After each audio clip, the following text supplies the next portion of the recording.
Hello मित्रांनो, पूजा the teach YouTube चॅनलमध्ये तुम्हा सर्वांचे स्वागत आहे। आजच्या व्हिडिओमध्ये आपण लाडक्या बहीण योजनेमध्ये काय बदल झाले आहे त्याबद्दल माहिती घेणार आहोत। तर चला व्हिडिओला स्टार्ट करूया।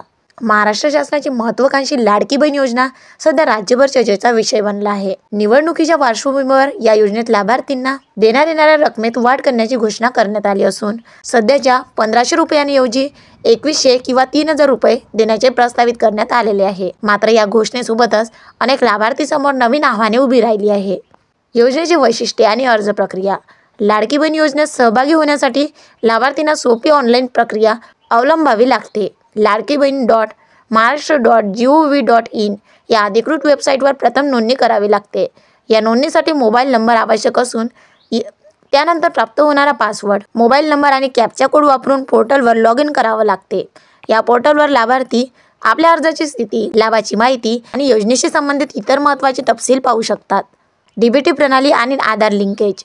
योजनेचे लाभ वितरण डायरेक्ट बेनिफिट ट्रान्सफर म्हणजे डीबीटी प्रणालीद्वारे केले जात आहे। या प्रणालीमध्ये आधार क्रमांकाचा वापर केला जातो, परंतु याच कारणामुळे लाभार्थींना अडचणींना सामोरे जावे लागत आहे। कारण जर एखाद्या लाभार्थीचा आधार क्रमांक इतर शासकीय योजनांसाठी वापरला गेला असेल तर तो स्वयंचलितपणे सिस्टीममधून दिसून येतो। इतर योजनांच्या लाभार्थी समोरील आव्हाने।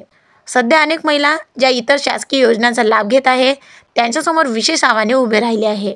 उदाहरणार्थ संजय गांधी निराधार योजना किंवा इतर पेन्शन योजनांचा लाभ घेणाऱ्या महिलांच्या प्रोफाईलवर या योजनांचा उल्लेख आढळतो। शासनाच्या नव्या नियमानुसार जर एखाद्या लाभार्थीने यापूर्वी 1500 रुपयांपेक्षा कमी रकमेच्या योजनेचा लाभ घेतला असेल तर त्यांना फक्त उर्वरित रक्कमच मिळू शकते किंवा नवीन योजनेचा लाभ दिला जाऊ शकतो। लाभ वितरण आणि मॉनिटरिंग। योजनेच्या पोर्टलवर लाभार्थींना त्यांच्या हप्त्यांची सविस्तर माहिती मिळू शकते।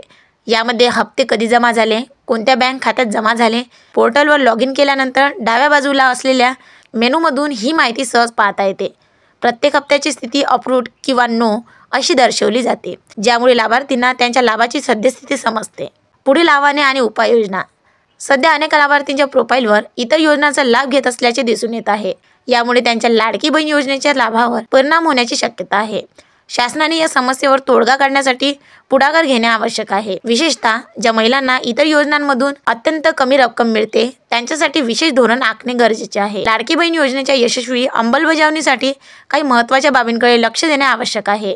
इतर योजनांच्या लाभार्थींसाठी स्पष्ट मार्गदर्शक तत्त्वे निश्चित करणे। 2.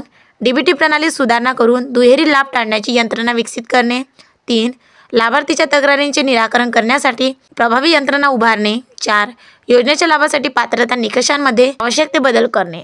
लाडकी बहीण योजना ही महाराष्ट्रातील महिलांसाठी एक महत्त्वाची योजना आहे। मात्र सध्या अनेक लाभार्थींना इतर योजनेच्या लाभामुळे अडचणींना सामोरे जावे लागत आहे। या समस्यांवर मात करण्यासाठी शासनाने योग्य ती पावले उचलणे आवश्यक आहे। योजनेच्या यशस्वी अंमलबजावणीसाठी तांत्रिक अडचणी दूर करणे, लाभार्थींच्या समस्यांचे निराकरण करणे आणि योजनेच्या बाबतीत वाढ करणे या बाबींकडे लक्ष देणे गरजेचे आहे। यामुळे योजनेचा लाभ अधिकाधिक पात्र लाभार्थीपर्यंत पोहोचू शकेल आणि योजनेचे मूळ उद्दिष्ट साध्य होण्यास मदत होईल। तर मित्रांनो, आज आपण बघितले की लाडक्या बहीण योजनेमध्ये काय बदल झालेले आहेत। तर असेच व्हिडिओ बघण्यासाठी या चॅनलला सबस्क्राईब करा, ज्याचं नाव आहे पूजा द टीच। धन्यवाद।